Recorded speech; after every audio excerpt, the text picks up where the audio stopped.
जय गुरु जी कहिए, ऐश करते रहिए। गुरु जी की प्यारी संगत को जय गुरु जी। गुरु जी के चरणों में कोटि कोटि प्रणाम। ओम नमः शिवाय। शिव जी सदा सहाय। ओम नमः शिवाय। गुरु जी सदा सहाय।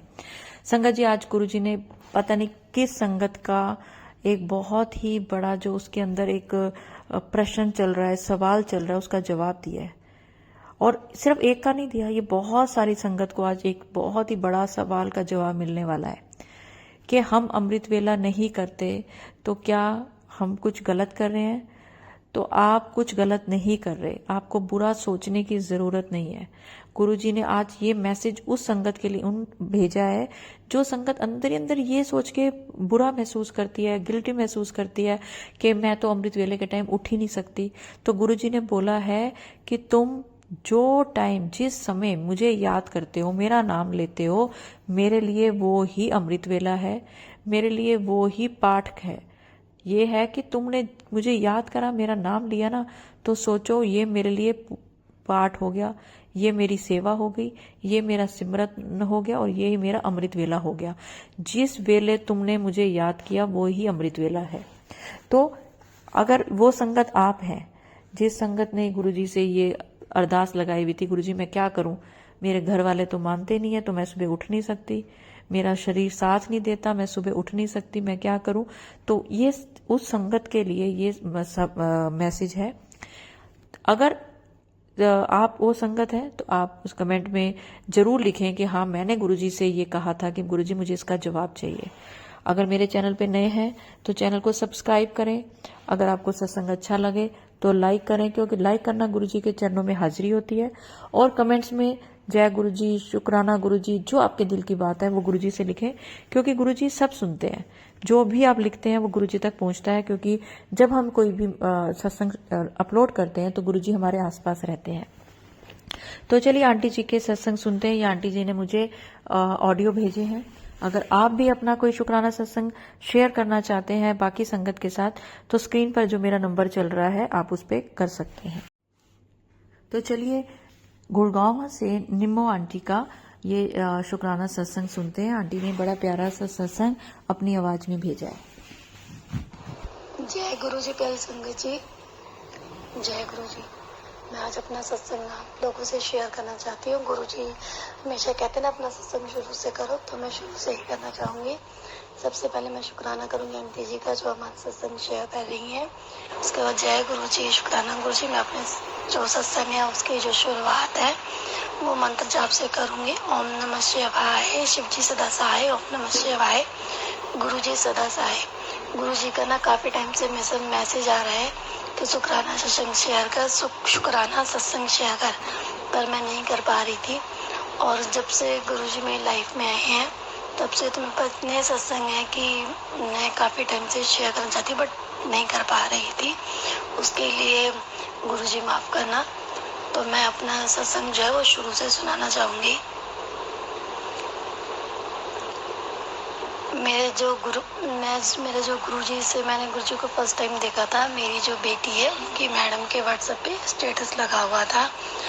और उसके बाद जो सेकेंडली मैंने देखा था जब मेरे ऑफिस में मेरे सर गुरु जी का स्वरूप लेके आए थे, तब मैंने उनको देखा था, बट मेरा इनसे इतना वो नहीं था।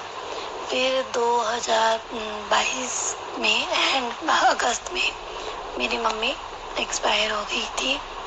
फिर उसके बाद बिल्कुल हम टूट से गए थे। फिर अचानक से पता नहीं कैसे कनेक्शन जुड़ा, कैसे नहीं, तो मुझे ध्यान नहीं है, सॉरी संगत जी, उसके लिए मैं क्षमा मांगना चाहूँगी। बट 2023 के अगस्त में जब मम्मी गई थी 31 अगस्त को, और मम्मी गई थी 31 अगस्त 2022 में, और 31 अगस्त 2023 में मैं गुरुजी से जुड़ी। और उनसे जुड़ने के बाद लाइफ बिल्कुल इतनी स्मूथ हो गई।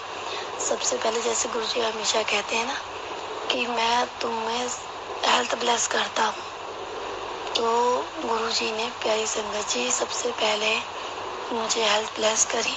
मैं बहुत बीमार रहती थी। सेकेंडली मेरी बेटी जो बहुत ही छोटी है, उसको मेरे गुरु महाराज जी ने उसको ब्लेस किया। फिर मेरे हस्बैंड जी को ब्लेस किया। तो इस तरीके से गुरुजी ने मेरी पूरी फैमिली को ब्लेस किया। और मेरी गुरुजी से ये अरदास थी कि मैं जब भी बड़े मंदिर जाऊं सबसे पहले मैं अपनी फैमिली के साथ जाऊं, और गुरुजी ने ऐसा ही किया। गुरुजी बहुत जल्दी से दिल की सुनते हैं। उन्होंने मुझे मेरी फैमिली के साथ ही अपने बड़े मंदिर बुलाया। मैं, मेरी बेटी और मेरे हस्बैंड, हम तीनों गए थे बड़े मंदिर। गुरुजी के इतने अच्छे दर्शन किए, बहुत ही अच्छा लगा। और वहाँ जाकर तो मेरी आंखों से आंसू ही नहीं रुके। संगत जी, मैं आपको सॉरी बताना चाहूँगी, मैंने आपको बताया नहीं। मैं गुरुजी को हमेशा अपनी गुरु माँ ही बोलती हूँ, क्योंकि जब से मम्मी गई है तो मैंने गुरुजी को ही माँ माना है। तभी मेरे दिल में जो भी था, मैं बहुत डिप्रेशन में चली गई थी मम्मी के जाने के बाद। तो तब से, जब से मैंने गुरुजी को माँ माना है, तब से मैं उस दर्द से उभरी हूँ। और धीरे धीरे बहुत ही, अब तो आती है मम्मी की याद, वो तो नहीं बोल सकते बट आती है। पर जब भी याद आती है मैं गुरुजी को आगे बैठ जाती हूँ, उनसे बातें करती हूँ तो मन हल्का हो जाता है। तो गुरुजी संगत जी भी, सॉरी जी संगत जी, जय संगत जी, मैं आपसे ये साझा करना चाहती हूँ कि जब मेरी मम्मी गई थी तो हमारे घर में बहुत ज़्यादा नेगेटिविटी आ गई थी, जिस वजह से मतलब घर में कलह क्लेश सब कुछ मतलब एकदम ऐसा हो गया था। और पूरा घर टूट सा गया था। भाई बहन पापा सब अलग अलग हो गए थे। तो मैं बहुत मन ही मन रोती थी, अरदास करती थी। संगत जी, मैं बताना चाहूँगी, मैं सरदार पंजाबी हूँ, तो मैं वाहिगुरु के आगे हमेशा अरदास करती थी। फिर अचानक से जब मेरा एकदम से गुरुजी से कनेक्शन जुड़ा, उसको भी संगत जी, कनेक्शन जुड़ने का भी एक बहुत ही प्यारा सत्संग है। तो उसका ये है कि जब मैं जुलाई में एडमिट हुई थी हॉस्पिटल, तो मैं बहुत ही ज़्यादा बीमार थी। जब मैं वहाँ से एडमिट होकर जब हॉस्पिटल से आई, तो उसके थोड़े दिन बाद जब मैं घर गई दीदी के, तो हम ऐसे ही बैठे थे तीनों बहनें, तो बात कर रहे थे। तो दीदी ने ही शुरुआत करी कि ऐसे ऐसे उनकी सासू माँ जो है, जो उनकी सासू माँ है वो गुरुजी को मानती हैं।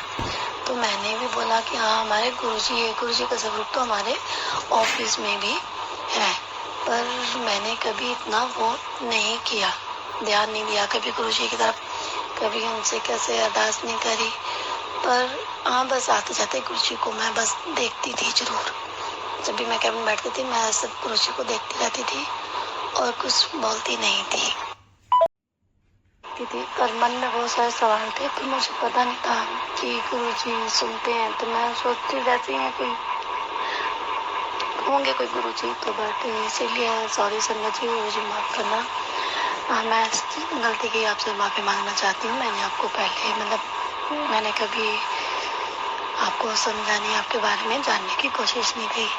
तो ऐसे गुरुजी 2023 में नवरात्रि चल रहे थे जब, तो मैं एक दिन गुरुजी मेरे सपने में आए। मैं आपको बताना चाहूँगी, जब मैं बड़े मंदिर से आई थी तो उसी दिन गुरुजी सपने में आए थे, पर वो भोले बाबा जी के रूप में आए थे।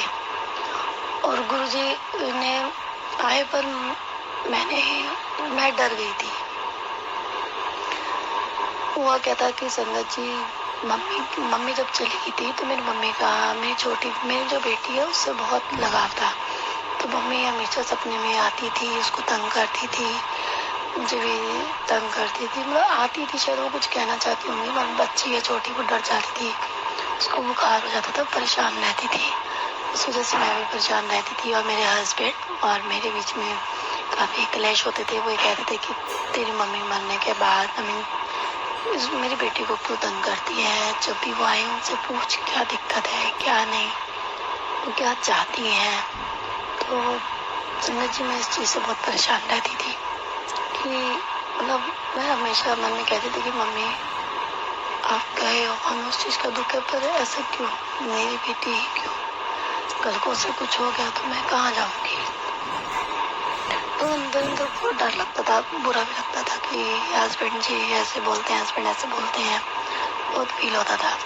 तो जिस रात हम बड़े मंदिर से होके आए, जिस दिन बड़े मंदिर से होके आए, उसी रात को सपने में सपना आया कि मैं अपनी बेटी के साथ सो रही हूँ और मेरी बेटी के पास कोई बैठा है और पूरे बदन में बबूत बबूत लगी हुई है और बिल्कुल मतलब जैसे बबूत पूरे मतलब बदन पे लगा रखी हो। और मुझसे ये कह रहे हैं, मैं उनसे डर रही हूँ और वो कह रहे हैं कि ना बेटा आज से तेरी बेटी ठीक हो जाएगी। और मैं उनसे डर रही हूँ और मैं डर के बोल रही हूँ जय गुरु जी जय गुरु जी जय गुरु जी। मैं करी जा रही हूँ, मैं बस जय गुरु जी बोली जा रही हूँ। तो मुझे आगे से ये कहते हैं कि बेटा मैं ही तो हूँ, तुम मुझे ही क्यों पास में बुला रही, मैं तेरे पास में ही हूँ। आज के बाद तेरी बेटी कभी भी बीमार नहीं होगी, कभी नहीं डरेगी। और कहते अगर तूने मेरा चेहरा देखा ना बेटा तो तू डर जाएगी। और एकदम से मेरी आँख खुल गई। तो बहुत टूट संगत जी, मैं बताना चाहूँगी आप सबको वो दिन है और आज का दिन कभी मेरी मम्मी मेरी बेटी के सपने में मेरे सपने में नहीं आई। और वो दिन और आज का दिन मेरी बेटी कभी गुरु जी की कृपा से वैसे बीमार नहीं हुई। नॉर्मल तो बुखार चलते रहते हैं, वो तो वैसे कभी नहीं हुई। और नवरात्रों में ही मैं अपनी छोटी बहन के घर, मैं छोटी सिस्टर के घर गई तो ऐसे ही हम बैठे थे बात कर रहे थे। तो उसने मुझे बोला कि यार सपना आया था कि मम्मी आई है और बैठी है और गुरु जी की तरफ हाथ कर रही है। मैं कहा मैंने गुरु जी से अरदास लगा रखी है कि मम्मी को अपने पास आप बुला लो, वो भटके ना। उन्होंने बहुत दुख देखे हैं लाइफ में, तो मैं नहीं चाहती कि वो मरने के बाद भी ऐसे परेशान रहे। तो बहुत परेशान थे संगत जी, बहुत दुख था मन में। तो उसी जब मैं छोटी बहन से बात करके गई और मैंने गुरुजी से फिर अरदास लगाई कि मैंने अपनी छोटी बहन से ये बोलता, मुझे लगता है गुरुजी ने मेरी सुन ली। और तभी मम्मी वहाँ थे, गुरुजी की तरफ हाथ कर रही थी। तो मैं क्या लगता है मम्मी ना गुरुजी के पास चली गई है। तो जैसे ही मैं फिर थोड़ी देर बाद मैं अपने ऑफिस के लिए निकली तो रास्ते में जो मैंने पहला सत्संग सुना ना, उस सत्संग में मेरे सवालों का जवाब मिल गया। उस सत्संग में भी उस लड़की के जो आंटी जी थी उनके साथ ऐसा ही हुआ था। और उसमें मुझे पता चला कि गुरु जी ने मेरी मम्मी को अपने चरणों में जगह दे दी है। और संगत जी आज मैं आपको बताना चाहूँगी, मुझे हमेशा गुरु जी के मुख में अपनी मम्मी का चेहरा दिखता है। और हमेशा मम्मी मुझे गुरु जी के साथ ही मिलती हैं। और जब भी मम्मी आती हैं तो मुझे वो गुरु जी के सत्संग में लेके जाती हैं सपने में। तो संगत जी मैं अपना जो सत्संग है यही मेरा सत्संग था। और भी सत्संग है मैं जरूर शेयर करूँगी, बट ये मेरी लाइफ का सबसे प्यारा सत्संग है कि मेरी माँ आज बिल्कुल खुश है और गुरु जी के चरणों में है। माँ उनकी सेवा करती है, उनके साथ हैं। दुख है मम्मी चली गई है, पर खुशी भी है कि उनको जो जगह मिली है वो गुरु जी के चरणों में मिली है। मैं गुरु जी से यही अरदास करूंगी कि गुरु जी जैसे आपने मुझ पे कृपा करी है ऐसे अपनी सारी साथ संगत पे अपने मेहर पर हाथ रखना, सबनों देना वाहिगुरु जी, सब पे अपना हाथ रखना, सबनों खुशियां देना, सबनों चढ़ती कला विच रखना वाहिगुरु जी। सब पे अपना हाथ रखना, सबनों खुशियां देना, सबनों चढ़ती कला विच रखना वाहिगुरु जी। मैं वाहिगुरु की अरदास होर करांगी कि ऐसा गुरु जी इस सत्संग शेयर करते से मेरे को अनेक प्रकार दियाँ भूल जा चुका हुई और माफ़ करना। ये मेरा फर्स्ट सत्संग सी जो मैं सब में साझा किया है। जय गुरु जी आंटी जी, शुक्राना आंटी जी आपका सत्संग शेयर करने के लिए। मैं इस सत्संग को यहीं पे विराम देती हूँ। जय गुरु जी प्यारी संगत जी। जय गुरु जी आंटी जी। और संगत जी प्लीज़ आप आंटी मेरे को ना शुक्राना मत किया करें, शुक्राना आंटी जी मत कहा करें, क्योंकि शुक्राना है तो सिर्फ गुरु जी का शुक्राना है। वो हमारी तो कोई औकात ही नहीं है गुरु जी के आगे। ये गुरु जी ही हैं जो सब कराते हैं। तो शुक्राना गुरु जी, अनंतम शुक्राना। आंटी आपका सत्संग बहुत ही भाव से भरा हुआ था, भावनात्मक जैसे इमोशनल सत्संग था। लेकिन आवाज़ देखिए, मैं हर बार बोलती हूँ कि प्लीज़ प्लीज़ प्लीज़ पहले खुद सुने फिर मुझे भेजें। आपकी आवाज़ तो बहुत अच्छी थी, पीछे से बहुत डिस्टर्बेंस थी। हमेशा कहते हो पंखा बंद करके आप घर कोई भी आवाज़ ना हो, खुद सुने ऑडियो फिर मुझे भेजें। कोई बात नहीं, चलिए अगली बार आप ध्यान रखें। मैं चाहती हूँ आप बहुत बड़ा सत्संग मेरे साथ शेयर करें आगे। और मेरे को अच्छा लगा, गुरुपा गुरु माँ, हम लोग जिस भी भाव से गुरु जी को देखना चाहते हैं, गुरु जी हमें वही दिखाते हैं। तो चलिए संगत जी, अगर आप मेरे चैनल पे नए हैं तो सब्सक्राइब करें और गुरु जी के चरणों में हाजिरी लगाने के लिए लाइक का बटन दबाएं। गुरु जी से अपने दिल की बात करने के लिए जय गुरु जी, शुक्राना गुरु जी, मंत्र जाप, जो आपके दिल में बात आए वो लिखें। और मैं आज कल आपके साथ अपना सत्संग शेयर करूंगी, जो आज मैं गुरुजी के बड़े मंदिर गई हूँ और जो वहाँ पे मैंने फील किया, जो गुरुजी ने मेरे ऊपर कल्याण करे। जय गुरु जी, शुक्राना गुरु जी, अनंतम अनंतम शुक्राना गुरु जी।